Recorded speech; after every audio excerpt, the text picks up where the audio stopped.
Hey everybody, how you doing? Teching today here with Synsei Inc. Hey, what's going on, guys? It's been a long time coming, Tech, and we're finally making the first appearance on your channel, man. I'm excited. Yes, I have done a lot of collabs with Synsei before, so go check those out on his channel.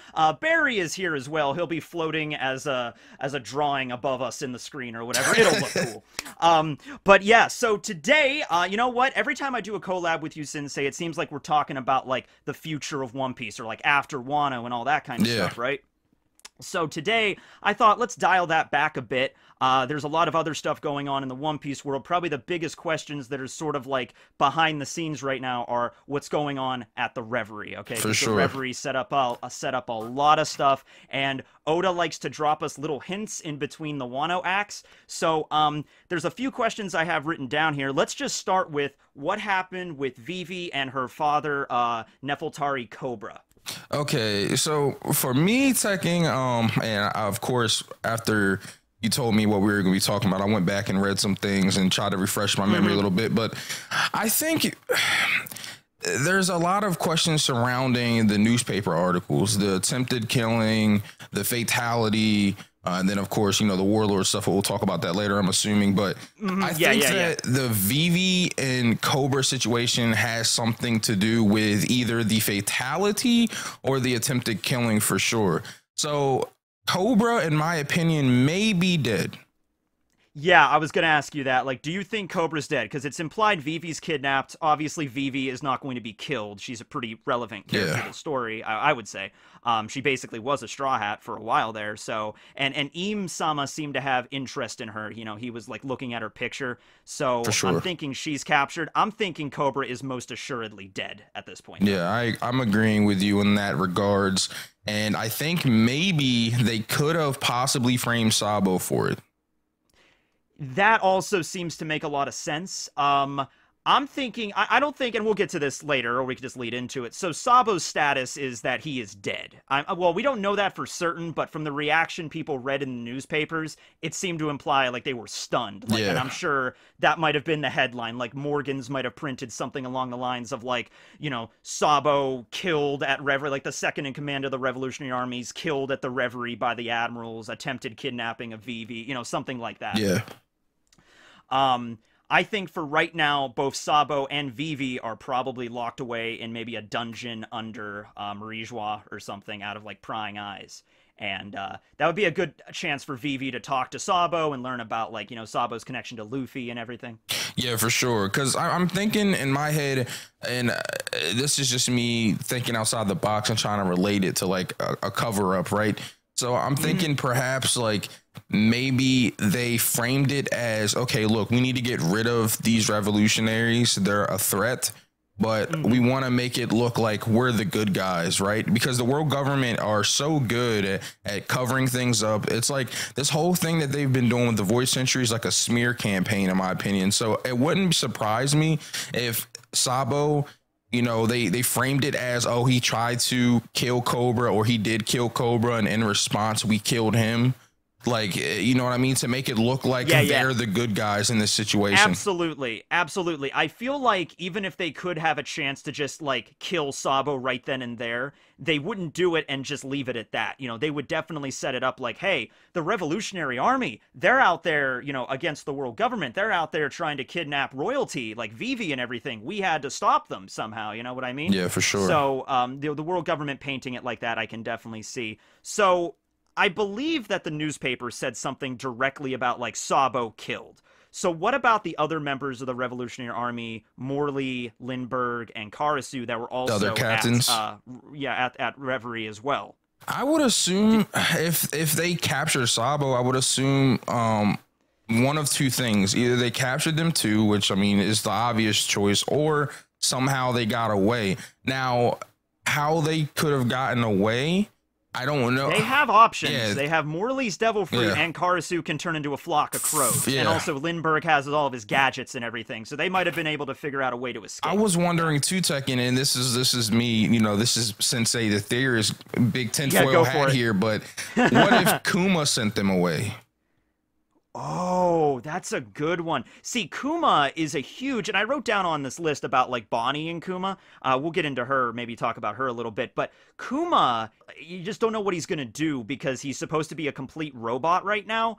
But he was also protecting the Sunny. There was certain things programmed into him by Vegapunk. So maybe Kuma, because he works for the Revolutionaries, maybe Kuma told Vegapunk to program into him, make sure to protect the Straw Hats ship, and also make sure to protect my friends, the Revolutionaries, whenever I have the opportunity. Yeah. Right.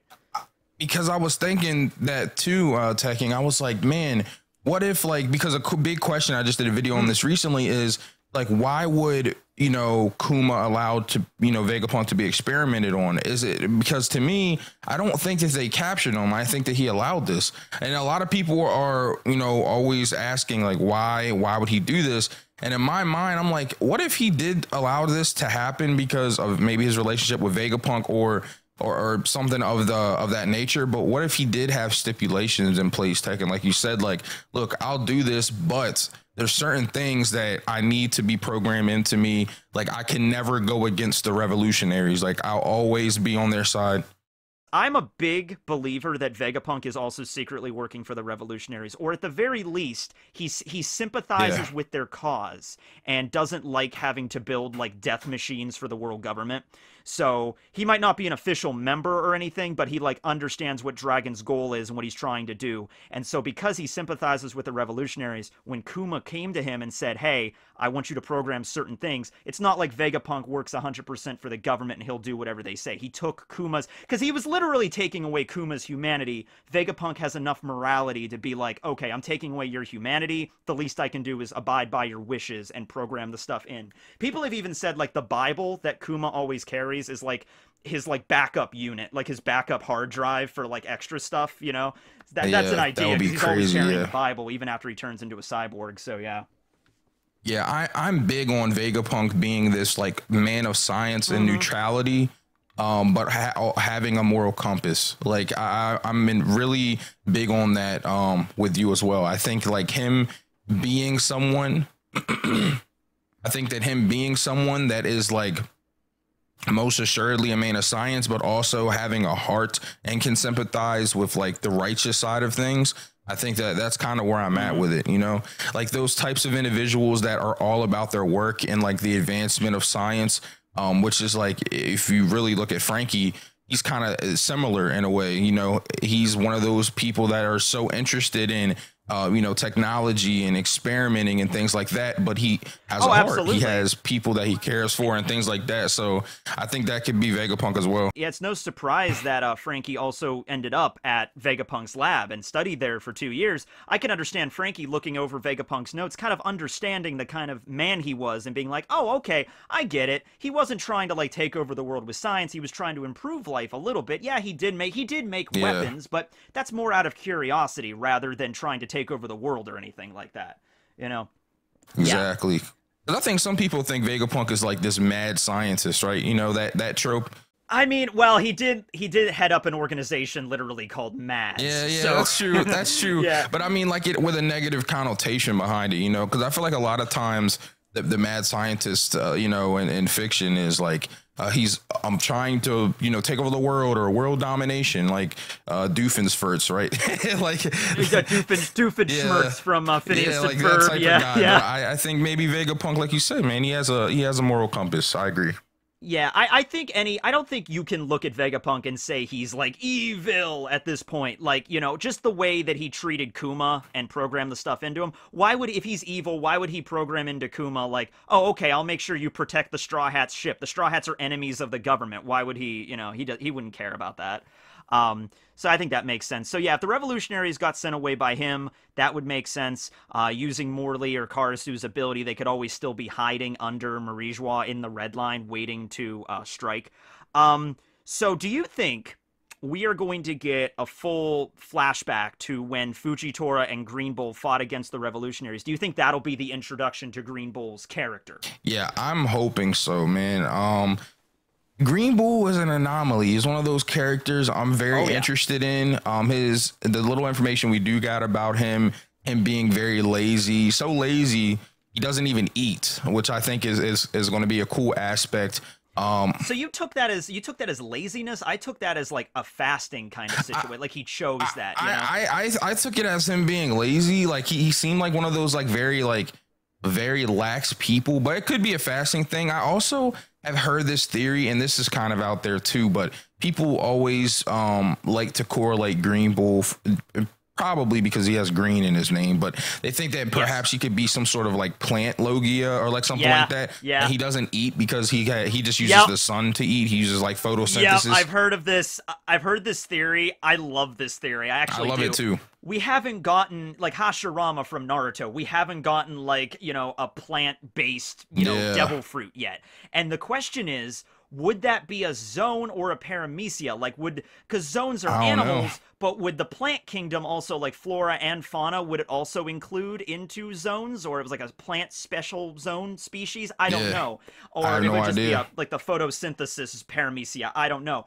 That would be cool. Fire though. That'd be so fire. But also, man, what's interesting too is how he acts when he makes the comment about the young lady. It would be nice to have a young lady feed me. I thought that was interesting. It makes me feel like man, I know this sounds kind of, you know, a little bit off topic, but not too off topic because we're talking about him. But man, wouldn't it be so cool if there was like an interaction or some sort of fight with Sanji? I think that he would be a perfect character for like a character that doesn't eat and that talks to women that way. I think that I'm definitely I definitely got Sanji vibes when he said that, you know, definitely. So I'm like, yeah, that interaction would be very interesting because like Sanji being a chef, I'm not sure how he would respond to meeting somebody that's fasting, you know? I don't know if he would like dislike him or if we'd be like, we're kind of the same person, so this is good. I'm going to have to fight you because you're an admiral and I'm a straw hat, but it's sort of like that mutual kind of like we're the same person and we have to meet in battle kind of thing, you know?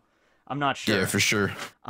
Yeah, Green Bull, you know, just looking at the way the other admirals, like, you know, Aka Inu was Red Dog. He controlled magma. You know, Aokiji was Blue Pheasant. He had ice, you know. Going along with that idea, the idea that Green Bull would have some kind of nature or some kind of plant-based devil fruit seems to make sense to me. So I'm going to stick with that for right now. It might not be, you know, a plant, you know, like he turns into a plant, but might have like summon, I don't know, like Kurama from Yu Yu Hakusho, summon a thorn whip or something. I don't know. But, you know. Moving on, though, let's talk about Bonnie a bit, because I put her down on here. So Bonnie, for sure. Bonnie, we do not know her devil fruit power yet, but she is apparently Queen Dowager of the Sorbet Kingdom from the South Blue, and does have a relationship with Kuma.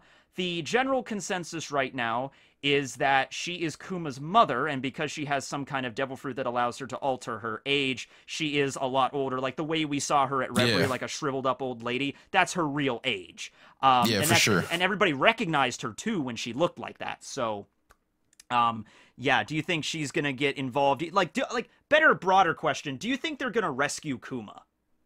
I think that I heard this really cool theory that I really like, man, that Kuma couldn't be saved, like he couldn't be brought back, and that perhaps the one of the killings could have been Kuma, and that Sabo could have done it out of mercy, like a situation where we can't save you. I have to put you down. This is the best way for me to do it. And it was one of those situations where maybe they deprogrammed him, by deprogrammed, I mean, you know, took him out of this world. And it's one of those situations where it's like, this is one of my closest friends. I can't stand seeing him this way. And then they framed it as revolutionary second in command killed a warlord, which would tie into the warlord abolishment. I shout out to Studio Alex. He told me that theory, and I mean, I think that theory is awesome. That is interesting because Oda does not do death in his series very often. But when you look at Kuma's character and the story arc he's had, it would be definitely cool to get a flashback so we learn about the man. But it could be like after that. So it's like Sabo sees the way he is and he's like, this is no way to live. I'm just going to end it. He rips out his CPU or whatever the hell he has. And then he dies. And then later on, after the fact, we find out about his journey, like what led him to be, you know, a revolutionary and then eventually willingly giving up his humanity for this. And then eventually Sabo, you know, mercy killing him basically. That would be wild. Yeah, for sure, man. I think that when he told me it, I hadn't thought about it, but I was like, man, that would be so like such a good situation for Big News Morgans as well. Like he can tie together a warlord dying with the abolishment. At the, like, I mean, yeah, we'll get to the abolishment in just a second, but I just thought of another way you could connect back to that. The reaction the revolutionaries had, like Dragon was really shocked by that headline. Yeah. Koala was crying, Ivankov was shocked, and Dragon is like a really stern kind of guy. It probably takes a lot to get him super like afraid or emotional. So what if the headline, yeah, it wasn't just Sabo died, it was Sabo, second in command of the Revolutionary Army, kills Bartholomew Kuma. And that was like, whoa, what the hell happened at Reverie, you know? Exactly, because then it would be like, it would be the same sadness, like, man, we're sad that Kuma died, but we're also extra sad because Sabo did it. Yeah. Like, how did that even happen? And that's why Dragon's like, okay, everybody needs to calm down until we can confirm any of this, because this is a really intense, like, article. And you know, Morgans, I'm sure Dragon knows that Morgans is prone to sensationalism and, like, print things that aren't always true, so that's why they're like, we have to wait to see. But, yeah.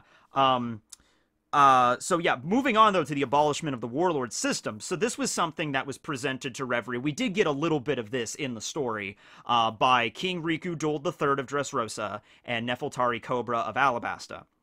And so the idea that we're led to believe, they spoke between all of the kings and the queens of the world. They accepted their, their proposition. They explained how Crocodile and Doflamingo ruined their kingdoms, and that's how it was abolished. I think immediately after that, the Gorosei got involved, and they're like, okay, Cobra's too much of a liability. We need to, kill him. And then they moved on, maybe like the framing, like you said, like the framing option with Kuma, and then after that, moving on with it. Because we didn't see Kuma at all. We saw all the other not the revolutionaries, we saw the other warlords all being approached by Marines, but we didn't get to see Kuma at all.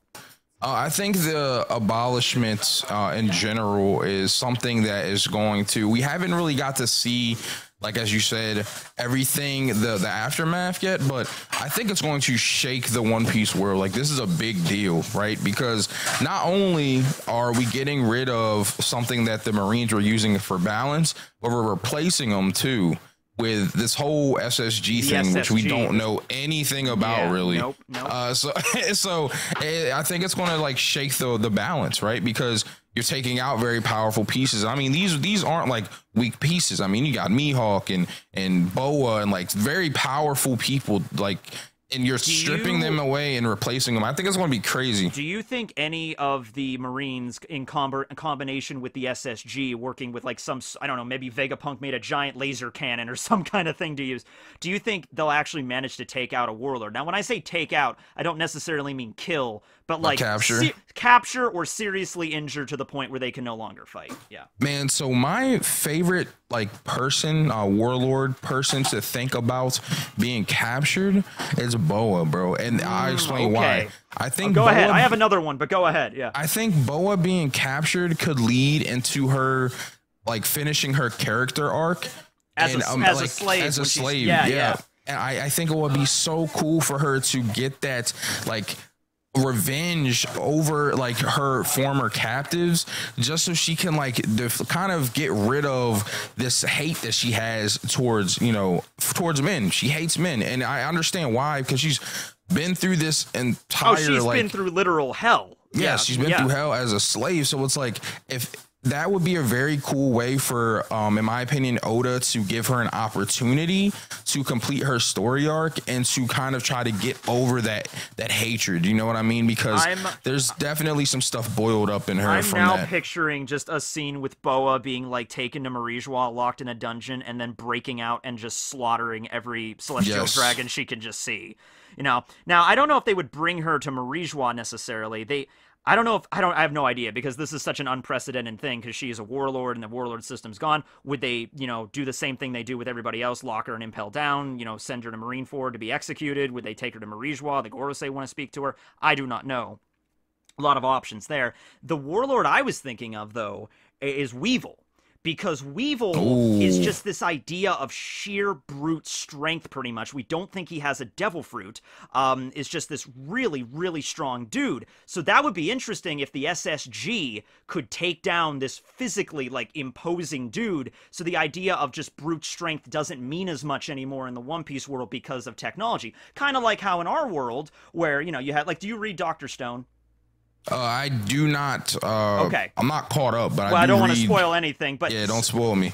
Brute strength is a big deal in the early part of the series, but then technology kind of improves, and then same thing in our world, it becomes less impressive. So it's like the government can show to the world, like, hey, Edward Weevil, he was strong enough to destroy like a whole island by himself. We captured him. The SSG had technology to capture him. So now the world government's back on top, basically. Yeah, that makes sense. I have read a little bit of Dr. Stone, and I remember, like, very early on in the beginning, they were trying to, because of that, create gunpowder. They were trying to make... Yeah, that was the first arc, because they meet Tsukasa, who's strong. I love this. I was actually going to do a whole... Here comes the tangent. I was going to do a whole video about this. Tsukasa in Dr. Stone calculating how strong he was, because he was strong enough. He's like a 17-year-old kid that was strong enough to punch out a lion. Killed a lion in one shot. He one shot a lion. Like, one how do shot you even do lion. That? Like, how is that even humanly possible? It isn't. It really isn't. He's not a human being. In Dr. Stone...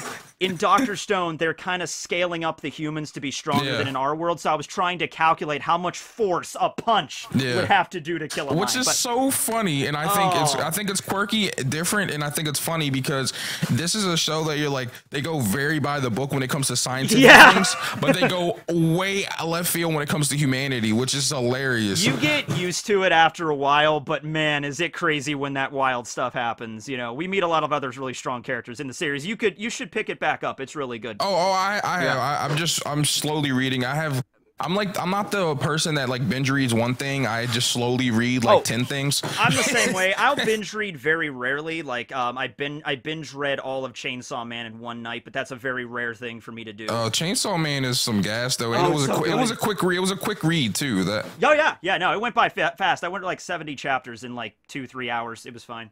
Yeah.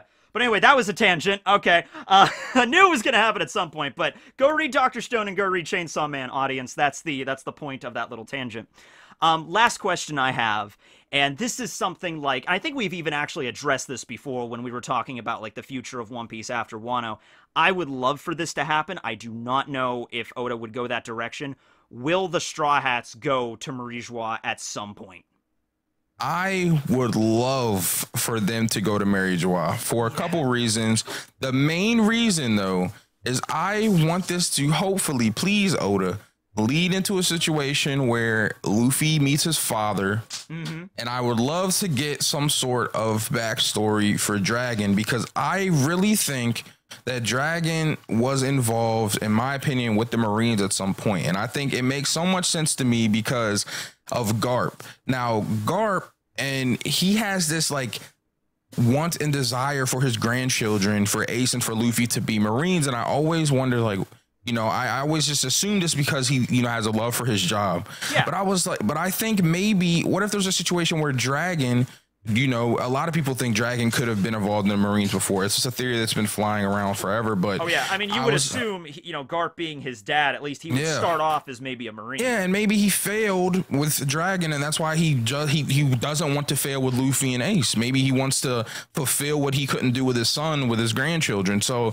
I would love, like, if there was a situation where the Marijois stuff could like coincide with the revolutionaries, peak with Emu and things like that, but we get some information and interactions with Dragon and Luffy at some point. That could be, like Luffy and Dragon interacting could be the catalyst for Dragon's story. Now, I don't know if Luffy would be interested enough to actually ask Dragon, like, hey, you're my dad. What happened to my mom? You know, why did you abandon me? I don't think Luffy really cares about that kind of stuff. No, I don't think he cares. But it could be the catalyst for Oda to start the flashback. Yeah, exactly. Because it doesn't have to be a situation where, like, it's Dragon telling Luffy. No. Because, like, Luffy doesn't care about that, like you said. But it could just be a situation where, like, Dragon maybe is reminiscing. Maybe him seeing Luffy kind of rejuvenates those memories of why he left and Luffy's mother, and it's a flashback through like just the mind of Dragon recollecting memories or something like that. You know what I mean? Absolutely. I just, I want the Straw Hats to interact with the Gorosei and Eam. I want Robin to meet Eam specifically. That interaction would be beautiful. The only way I could see them going there is if after Wano they find out about what happened to Sabo, Luffy's like, no, not again. I am not losing another brother. Do you guys mind if we put our adventure on hold for a bit to go to Marijuana and make sure he's okay? The Straw Hats, of course, would all agree. They have Jinbei now. Jinbei, I don't know if Jinbei's ever been to Marijuana, but he has the best chance of being there before because he's a fishman, first of all, so he might have been part of, like, the delegation there, and also he was a warlord, so he might actually know how to sneak in or something. Yeah, for sure. Yeah, that's the only way I could see them logically going there, unless there's another reason that Oda creates along the way that makes sense, but... Yeah, that's what I'm thinking. I think it's like kind of a now or never situation. In my opinion, man, because this Sabo situation is the perfect like conduit for this to happen. I agree with you. Like Sabo being captured, Luffy, like you said, like no way am I letting this happen to Sabo after what happened in front of me to Ace. Like there's no way. It would be the perfect flip. Because remember, when Luffy first found out Ace was in danger, it was at Thriller Bark with the Vivre card, and I think even Sanji asked him, like, hey, Luffy, if you want to go check on Ace, we'll help you, it's fine. And Luffy's first response was like, don't worry about it, he's my brother, he'll be fine. And he eventually decided to go help, but he didn't have his crew at that point. So now it's the complete opposite. It's like, hey... now he has his crew, which is why, like... people like get upset about bringing this kind of scenario up because they're like, no, this is just Marineford 2.0, but it's not. It's completely different. It's completely. I don't think Oda could spin it. Like he could spin it differently than that. It's completely different to me because, like you said, the last time it was Luffy being apprehensive and then finally going and then having his crew. This time it's Luffy, a stronger crew, being ahead of the game and saying no. Last time I made that mistake, this time I'm not, and then them going to marriage it's different. It's completely different than before. It would be very different, and also it would be a big drive because for the other Straw Hats, when they found out Ace died, their first reaction was like, we got to get back to Luffy, we got to help him, and then they saw the 3D2Y message, and so they stayed behind to train. But that was like probably something that was driving them for 2 years. We got to get back to Luffy, we got to make sure he's okay after everything that happened in Marineford, and that's what really drove them to train as much as they did. So this would be a perfect opportunity for everybody. I don't think it would be like Marineford 2.0 or anything. I think exactly. Very different. Oda's definitely going to execute it differently. It would be awesome to see because I know just like it had to be hard for them to go 2 years training, and like you said, that had to have driven them because it's like that's their captain, someone that they love and care for, and for 2 years they had to go like wondering like, man, what is happening? Is Luffy okay? So it had to be tough for them. In a lot of respects, Luffy helped save like Nami and everything, and so they might try to like repay the favor, and this might be their opportunity. Like, don't worry, Luffy, we'll help you out with whatever you need. But anyway, that's all the questions I have. I think we had a pretty good discussion here. This is really getting me hyped for what's going to happen next after Wano. If we get like a break between Act 3 and 4, we touch upon some of this stuff. But thank you so much for joining me today, Synsei. Of course, man. I'm very happy I got to be a part of the video. I'm happy to be here on the channel. We've done a bunch of collabs, like you said, on my channel. Guys, make sure you go check that out. Check all that out. We have, I appreciate it. Yeah, and I did a lot of collabs this week, as I was explaining to you earlier, just because of like the no One Piece. Because yeah, there's some breaks coming up. There is a chapter this week, and I think actually the week after this, there's going to be a chapter and then another break. So yes, sir. Yeah, we're not out of that yet. There's still going to be some breaks. But thanks for everybody for watching. Check out Synsei's channel down below. All the links are in the description. See ya, everybody. Signing out. See ya.